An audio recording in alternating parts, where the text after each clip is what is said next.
हाय दोस्तों, नमस्कार। स्वागत है आपके अपने चैनल वेज नॉनवेज में। आज हम लेकर आए हैं सरांगी का भूंजी। यह देखिए सरांगी का भूंजी है। काफ़ी चौड़ा चौड़ा रहता है सरांगी भूंजी। इसके लिए पानी उबाल लेते हैं। पहले इसमें जो कालापन है उसको पहले गर्म पानी से निकाल लेंगे, अच्छे से धो लेंगे उसको। और जानने के लिए बने रहे इस पूरी वीडियो पर, और लाइक करें, सब्सक्राइब करें और शेयर करें। कमेंट कर जरूर बताएंगे कि ये वीडियो कैसा लगा। हमारा मछली को उसमें डाल देते हैं, सरांगी मछली को। देखिए सरांगी मछली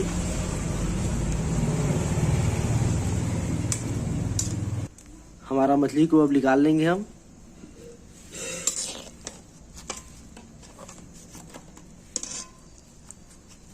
देखिए हमारा कालापन काफी अच्छे तरीके से निकल गया है। ये देखिए हमारा मछली। कढ़ाई गर्म हो चुका है। अब इसमें 2 चम्मच सरसों का तेल ले लेते हैं।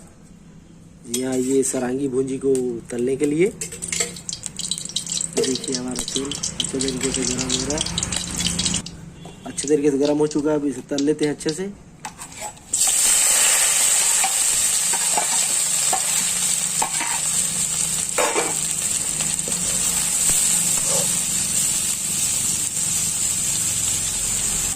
काफ़ी अच्छे तरीके से देखिए हमारा तला रहा है भूंजी।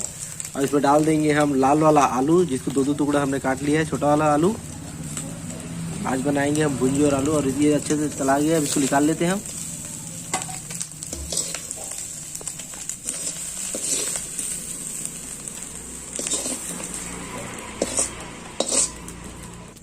सरसों का तेल और ले लेते हैं 3 चम्मच। अब इसमें डालते हैं कटा हुआ हमारा प्याज 2 तो काट लेंगे प्याज और डाल देंगे इसमें। अब इसमें डाल देंगे वो कटा हुआ आलू, ताकि एक साथ ही भुन जाए और अच्छे से भूनिए आलू को। और इसमें 2 कटा हुआ हम मिर्च डाल देंगे, हरा वाला। अच्छे तरीके से इसे भून लेंगे। अब इसमें 5 से 6 कटा हुआ टमाटर डाल देंगे और अच्छे तरीके से भून लेंगे टमाटर के गलते तक।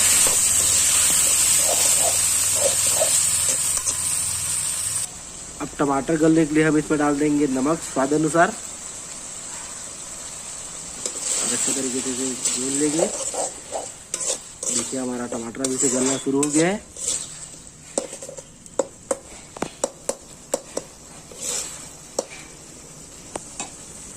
अब इसमें हमारा हल्दी डाल देंगे 1 चम्मच। अब इसमें हमारा डाल लेंगे मिर्ची पाउडर 2 चम्मच और अच्छे से भून लेंगे। 5 से 6 मिनट तक अच्छे से भूनेंगे। अभी से काफ़ी अच्छा खुशबू आने लगा है। काफ़ी अच्छे तरीके से देखिए टमाटर पक चुका है। अब इसमें डाल देते हैं हम मेथी, पालक और धनिया, तीनों को एक साथ डाल देते हैं और अच्छे तरीके से भून लेंगे। उसको डालने के बाद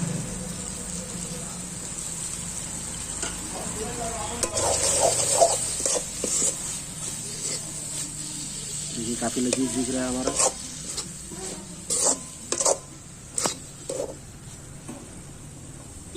हल्का सा पानी डाल लें ताकि अच्छे से आलू भी पक जाए, उसमें मसाला में चले जाए उसके अंदर, आलू के अंदर। अब इसे पकने देंगे अच्छे से। अब इसमें हमारा डाल देंगे लहसुन अदरक का पेस्ट।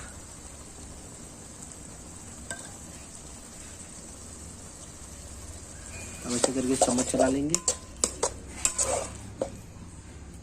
हमारा मसाला काफी अच्छे तरीके से भुना गया है। अब इसमें 1 गिलास, बड़ा गिलास में पानी डाल देंगे जी। इसको हमारे यहाँ छत्तीसगढ़ में रसा कहते हैं। बाकी इसको आप तरी बोल सकते हैं, आप अपने हिसाब से तरी रख सकते हैं। बाकी हमारे छत्तीसगढ़ में इसे रसा कहते हैं, तो हम लोग रसा कहेंगे इसको। अब इसे एक उबाल आने देंगे ताकि हमारा भुंजी को इसमें डाल सके। धीमी आंच पे पकाए। धीरे धीरे हमारा उबाल आते जा रहा है। देखिए इसको अच्छे से उबलने देंगे। और एक चीज़ और बताना भूल गया हूँ मैं, छत्तीसगढ़ में कुछ बने ना बने, हमारे छत्तीसगढ़ में भूंजी जरूर बनता है और हर बाजार और हाट में मिलता है हमारे यहाँ भूंजी। आप जाके ले सकते हैं और इसी तरीके से बना सकते हैं। काफ़ी अच्छा उबाल आ चुका है। हमारा आलू भी अच्छे तरीके से पक गया है। अब इसमें डाल देते हैं हमारा भूंजी और 4 से 5 मिनट तक इसे पकाए, ज़्यादा ना पकाए। वरना पूरा जितना भी हमारा भुंजे सब टूट जाएगा, अलग अलग हो जाएगा। इसलिए 3 से 4 मिनट ही पकाएं, ढक देते हैं और पकने देते हैं। हमारा सब्जी पक गया होगा, खोल के देख लेते हैं इसको। ये हमारा सब्जी काफ़ी अच्छे तरीके से पक गया, देखिए। जी आप पसंद आए तो लाइक करें, ना पसंद आए तो डिसलाइक करें। देखिए काफ़ी अच्छा लग रहा है हमारा सब्जी।